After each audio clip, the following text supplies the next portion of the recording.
Audio आधा अधूरा है, जबकि उसके नाम कोई लाइसेंस नहीं है। तो मुझे उससे खुद जान का खतरा है, मेरे परिवार को जान का खतरा है।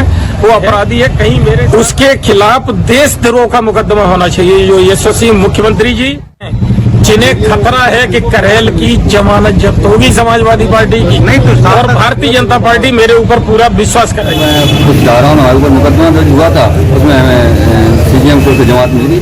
तो यहाँ करेल के चेयरमैन वहाँ पर मिठाई लेके गए दिवाली से कुछ दिन पहले, तो इनका फोटो वगैरह वहाँ से वायरल हुआ और ये इन्होंने लगा कि मैंने वो वायरल फोटो किया है, इस वजह से हमारे पास। नमस्कार, ऋषि मुनि न्यूज में आपका स्वागत है। आप देख रहे हैं ऋषि मुनि न्यूज। इस वक्त की खबर करेल से है, जहां करेल में कुछ दिनों पूर्व एक ऑडियो पूर्व चेयरमैन और एक युवक के बीच बातचीत का वायरल हुआ था। अब ऑडियो के वायरल होने से ही सियासी हलचल काफी तेज हो गई। ऑडियो के वायरल होने के बाद युवक ने करेल थाने पहुंचकर पूर्व चेयरमैन समेत 4 नामजद 2 अज्ञात के विरुद्ध मुकदमा पंजीकृत कराया था। हाई प्रोफाइल मामले को देखकर मैनपुरी पुलिस अधीक्षक ने हस्तक्षेप करके दोनों पक्षों को आपस में सामने बैठाकर बात कराने का प्रयास किया है। बताया जाता है कि मामले को बढ़ता देखकर भाजपा नेताओं ने भी समझौता कराए जाने के प्रयास भी किए हैं, लेकिन क्या हुआ, क्या निष्कर्ष निकला, आप भी सुनिए। वहीं पूर्व चेयरमैन संजीव यादव ने भी मैनपुरी पहुंचकर युवक से खुद ब खुद के परिवार को जान का खतरा बताते हुए अपनी बात कही है। आप भी सुनिए। हम आज बात करते हैं जो ऑडियो पूर्व चेयरमैन और युवक के बीच बातचीत का हुआ था, वो और कोई नहीं बल्कि शशांक चतुर्वेदी थे, जिन्होंने कई बार तिरंगा यात्रा को निकालकर अपनी सामाजिक छवि को बनाया था। हम बात करते हैं आज शशांक चतुर्वेदी से, हमारे साथ जुड़ गए हैं। हम शशांक चतुर्वेदी से बात करेंगे कि आखिर वह क्या मामला था जिससे आजकल काफ़ी चर्चाओं में है। हालांकि शशांक चतुर्वेदी, आप बताएं, ऑडियो वायरल हुआ था जो आपका फ़ोन आपने किया था या उन्होंने आपको किया था? उन्होंने, हम जब पुलिस अधीक्षक साहब के पास गए मैनपुरी, तो उन्होंने वहाँ बाइट दी पत्रकार भाइयों को। उनसे उन्होंने ये कहा कि कॉल मैंने करी, उसके बाद कट करके मैंने वो ऑडियो डाली। ये उन्होंने हम पर आरोप लगाया। खैर मैंने 2-3 दिन पहले वो देखी बाइट, मैं तो ध्यान उनको देता नहीं हूँ। तो उसका मैं तो ये कह रहा हूँ, उसकी जितनी उच्च स्तर की जाँच हो सकती है। मैंने अभी नहीं, जब से वो चेयरमैन पहली बार बने हैं, लगभग उन्हें 9 साल हो गए, 9 साल उन्हें हो गए। 9 साल में कभी भी मैंने उनके पास अगर कॉल करी है तो वो उसका साथ समय दे दें और मैं उन्हें साथ दे दूंगा। उन्होंने ही मेरे पास हमेशा कॉल की होगी, चुनाव के टाइम पे भी उन्होंने ही की होगी और अब भी उन्होंने की होगी। अच्छा, ये ऑडियो वायरल हुआ है, ये क्या मामला था और क्यों ऑडियो वायरल हुआ? मामला तो देखो आप लोगों के सब संज्ञान में है, वो बात हम बार बार दोहराना नहीं चाहते हैं। लेकिन कॉल करते जैसे ही उन्होंने कॉल किया मेरे पास, तब मैं बाइक ड्राइव कर रहा था अपनी, और मैं ऑटो रिकॉर्डर नहीं रखता हूँ अपने मोबाइल में। केवल इन जैसे लोगों के लिए मुझे रिकॉर्डिंग चालू करनी पड़ती है, तो सब हमारे अपने में कभी रिकॉर्डिंग किसी करता नहीं, ना मुझ पर कोई आरोप लगा सकता है। तो मैं जैसे ही इन्होंने अपना नाम बताया, वैसे ही मैंने रिकॉर्डिंग चालू कर दी। उसके बाद की रिकॉर्डिंग सबके सामने है। कप्तान साहब के यहाँ गए थे, क्या हुआ कप्तान साहब के यहाँ? कप्तान साहब के यहाँ एज गार्जियन से हमें समझाया गया और समझौते के प्रयास पूर्व चेयरमैन की तरफ से करे गए। समझौता वो केवल इसलिए चाहते हैं कि हम लापरवाह हो जाएं और लापरवाह होने के बाद हमारे ऊपर हमला करवाएं। और कम से कम 4 या 5 साक्ष्य करेल में ऐसे हैं जो समझौते होने के बाद नुकसान उठाए बैठे हुए हैं। जनता को गुमराह करने के लिए एक हमदर्द दिल के स्वभाव के व्यक्ति हैं। इंटरव्यू में उन्होंने ये भी कहा है कि उनके स्वर्गीय माँ बाप हो चुके हैं। मैं भी उनका सम्मान करता हूँ, उनके माँ बाप है, हमारे माँ बाप है, मैं हर किसी के माँ बाप का सम्मान करता हूँ। और जात विशेष कोई भी बनी रहे, इससे हमें कभी फर्क नहीं पड़ा। इस बात का साक्ष्य पूरी करेल जानती है। मैंने जात देखकर कभी किसी का सम्मान नहीं किया और जात देखकर किसी का अपमान नहीं किया। कर्म देखकर मैं सम्मान करता हूँ, कर्म देखकर मैं अपमान भी कर सकता हूँ। चर्चा चल रही है कि आप दोनों का समझौता हो गया है। ये सब बेबुनियादी बातें हैं, सब बेबुनियादी बातें। कोई समझौता नहीं हुआ है। FIR उन पर दर्ज हुई थी और उसका मामला चल रहा है। पूर्व चेयरमैन का और आज भी दिन लगभग 3 दिन पहले उनके लोग हमारी गली से निकले, तब मैंने फोन करके सूचना दी। कल की बात है, यहाँ थोड़े दूर, यहाँ घर से गली है, तो वहाँ लगभग एक समूह खड़ा हुआ था 12-13 लोगों का। तो वो लोग घूमते तो अभी भी, और क्योंकि मैं घर से निकलता नहीं हूँ, निकलता हूँ प्रशासन के साथ निकलता हूँ।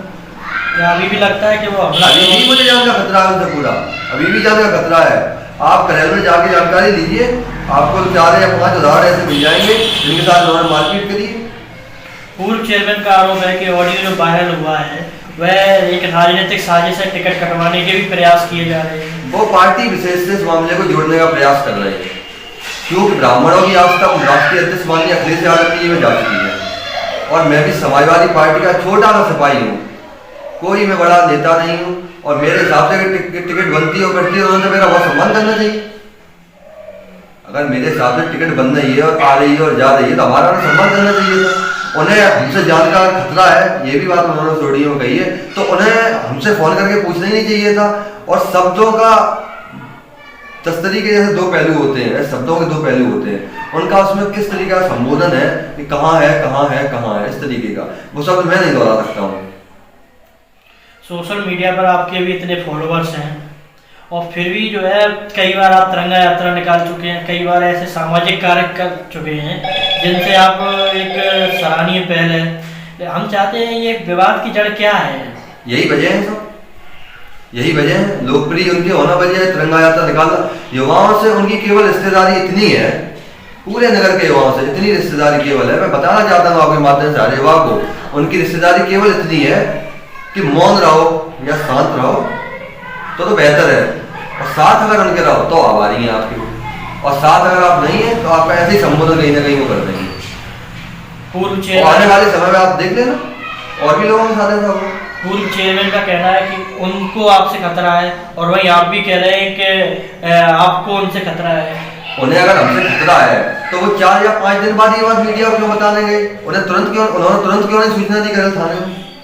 5 दिन बाद आप मीडिया के सामने कहोगे जाके हमें खतरा है, तो आप केवल अपनी बात का बचाव कर रहे हैं। और कोई भी बात उन्होंने मैंने मीडिया के सामने में तो एक बात कहना चाहूँगा, कोई उनसे सवाल भी ऐसा नहीं किया गया जिसका जवाब उन्हें देना चाहिए था। मुद्दे से भटकाने वाली टोटल बात करी उन्होंने।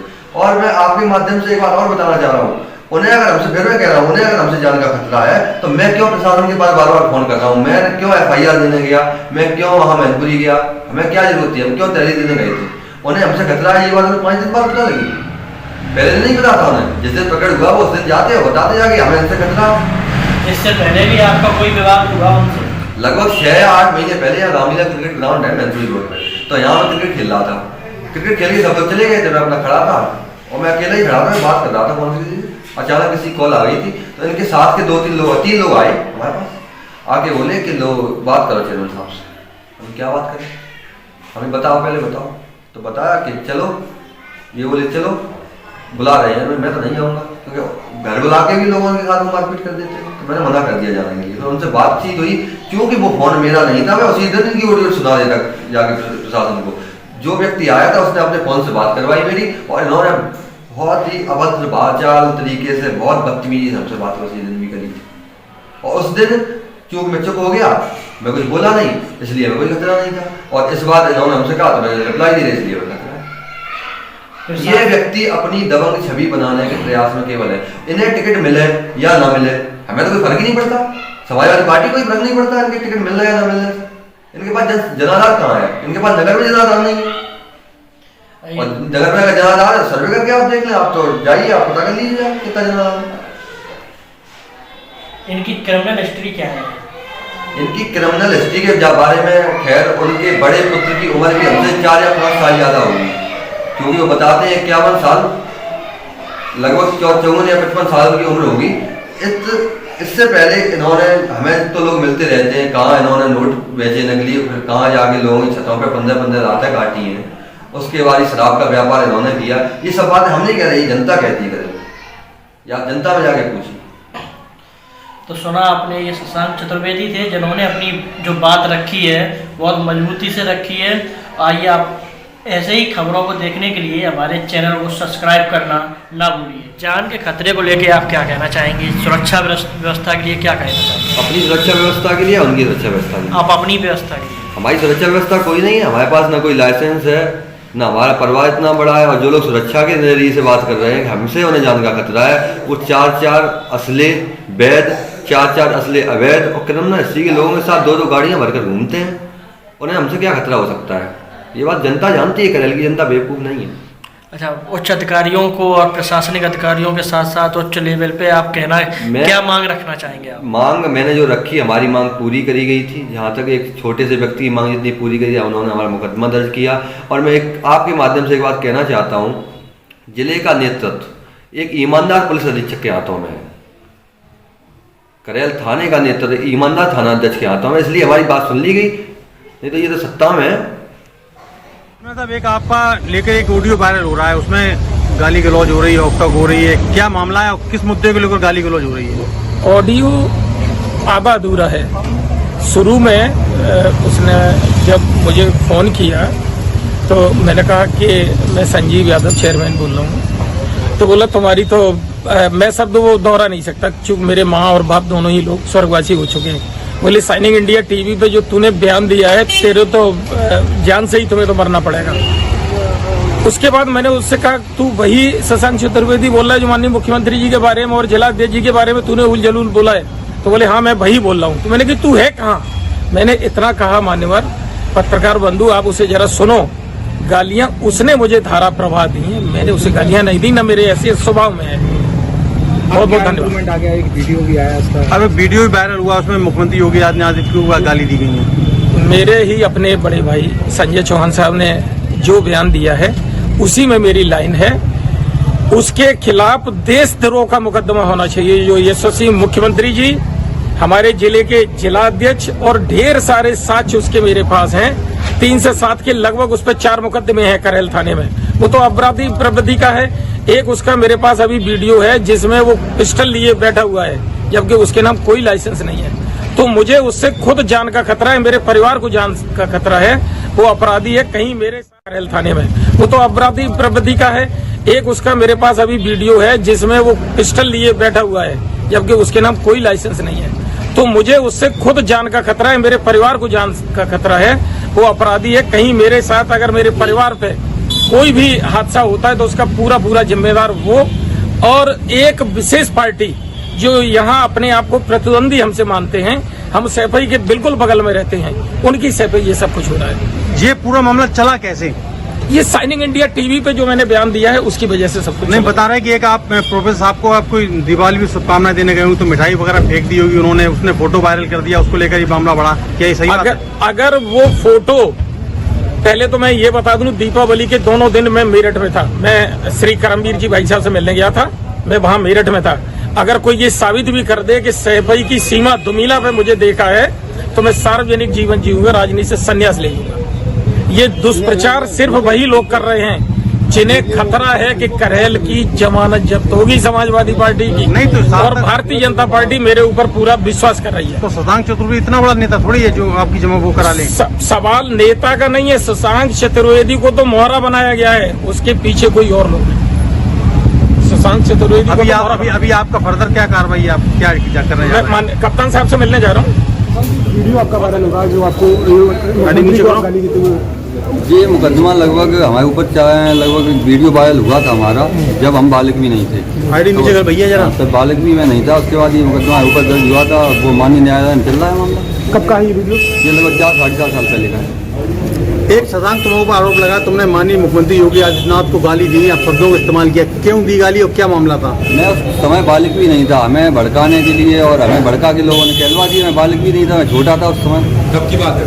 लगभग 4.5 साल पहले, 4.5 साल पहले की मामला है। और अभी भी इस मामले को लगभग 2 साल पहले न्यायालय में पेश करा गया, तो उसमें कुछ धाराओं में हमारे ऊपर मुकदमा दर्ज हुआ था, उसमें हमें CGM कोर्ट से जमात मिल गई। तुम्हारे और करेल चेयरमैन के बीच को लेकर जो ऑडियो वायरल हो रहा गालियों को लेकर, क्या मामला क्यों हो रही है? माननीय राष्ट्रीय महासचिव हैं रामगोपाल यादव जी समाजवादी पार्टी से, तो यहाँ करेल के चेयरमैन वहाँ पर मिठाई लेके गए दिवाली से कुछ दिन पहले, तो इनका फोटो वगैरह वहाँ से वायरल हुआ और ये इन्होंने लगा कि मैंने वो वायरल फोटो किया है। इस वजह से हमारे पास फ़ोन किया, मैं धमकी दी जान से मारने की। शुरुआत इनकी तरफ से की गई, रिप्लाई हमारी तरफ से किया गया।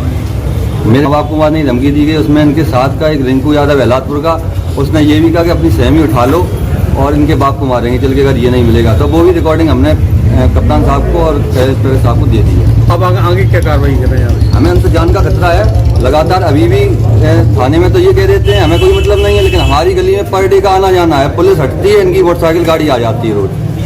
और इसका सेमी का लाइसेंस इसी सरकार में इन्होंने किया है, तो वो कहते हैं अब उसी पे जमा करेंगे हम इसे।